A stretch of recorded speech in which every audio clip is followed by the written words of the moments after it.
Hello everyone and welcome to this course, How to Master ANSYS Maxwell, step-by-step tutorials for beginners.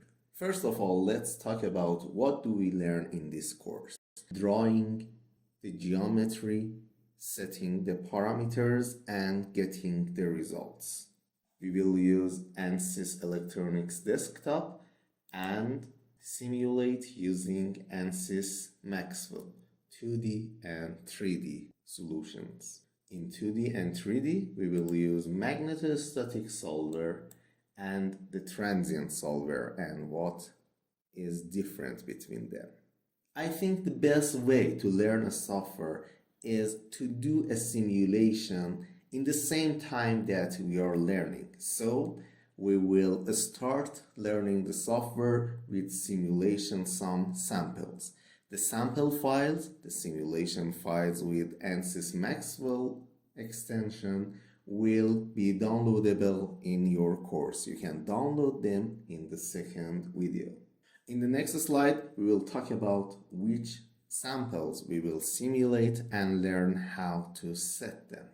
At the end, we will talk about how to get results and how to change the design in a way that we can get the desirable results.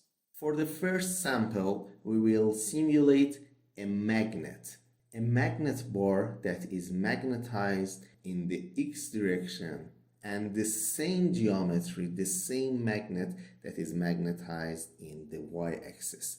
We will learn how to set the parameters of the magnet, how to change the magnet intensity, and how can we draw the tables, diagrams, and parameters like flux lines and flux density. The other thing that we will learn in this part is what if we have a non-usual shape of magnet? What will be the distribution of flux line and how flux lines goes through non-usual shapes of magnet?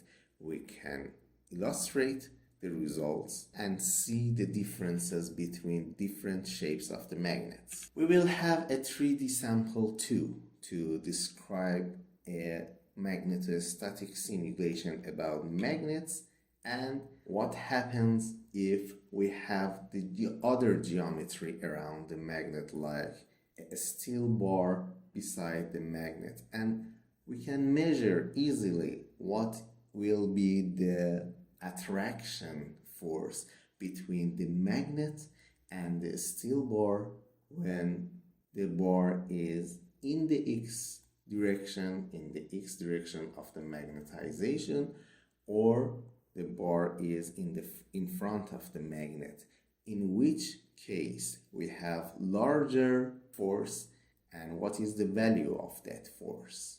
In the last simulation, we will have a transient simulation, and it's one of the best examples to learn how to assign rotation, how to measure the induced voltage in the coil that we have here, and rotational torque and induced voltage and current can be extracted from this simple simulation. I think this simulation is the best example to learn the basics of electrical motors and generators simulation.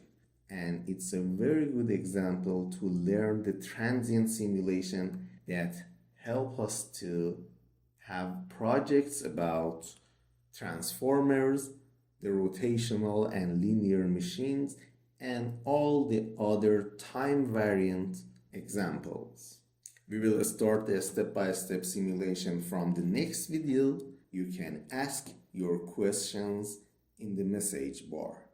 I will try to answer all of the questions and help you to do the simulation as I did. The simulation files will be downloadable to be able to compare your files with mine.